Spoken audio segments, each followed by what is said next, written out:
minute. Recently spent a day on Skid Row getting a first-hand look at what's happening there. Evan joins us now live. Evan, so much of your show is sort of dedicated to the history of different areas. So where did Skid Row come from? Why is it called Skid Row? Why is it there? So, look, first and foremost, as you said, the history of Los Angeles, that story can't be told without the history of Skid Row. Skid Row started in L.A. in the 1890s, and it was a direct result of, there was a railroad depot downtown, and just east of the depot, there were motels and saloons and various forms of entertainment. And what had happened is, because it was a railroad depot as a nexus, workers that had got sent down the skid road in the Pacific Northwest logging industry, because you would skid these big logs down this road, but when they were fired, laid off, or simply let go seasonally, they had to walk the skid road. So they'd get on the train, go down to Los Angeles, some would get off, and it became a transient community. And then it built up through, so much so that throughout the mid-20th century, it became a containment zone for Los Angeles. That's what the city deemed it. So you can kind of picture that. And this is why it's significant, because I had envisioned, maybe in my naivete, but I envisioned a long row of tents and, you know, like encampment. But it is, as you guys said, a 54-block area. And to put that in perspective, that's about as big as the UCLA campus or Larchmont Village. It's a large neighborhood, and 15,000 people. We know that's a large number, but that's about the same amount as North Hollywood, Boyle Heights, Los Feliz.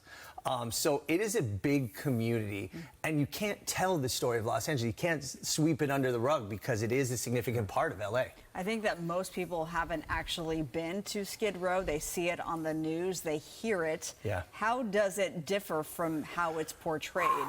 Great question. So that's something that I wanted to see with my own eyes. And I was, along with LA Christian Health Center, LACHC, Renee and Daniel took me on a tour of Skid Row, and this is what they and a bunch of other organizations do.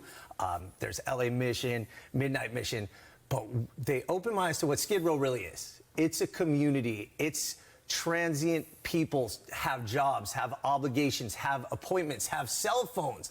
There are charging stations. There are areas, you know, for showering and for cleaning up. There are parks, and it really is a neighborhood with the rhythms of any other neighborhood or community in Los Angeles. And this kind of blew my mind. There's traffic and cars, and again, you think about it, of course, it's a thoroughfare right next to downtown Los Angeles, and it's technically called Central City East, by the way. Like, you call it Skid Row, but Central City. And so cars are driving, you know, nice cars are driving through the neighborhood, but you have businesses, you have kitchens, you have a balloon store, you have warehouses.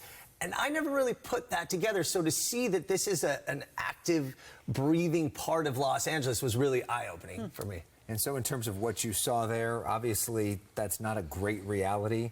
How do we fix it?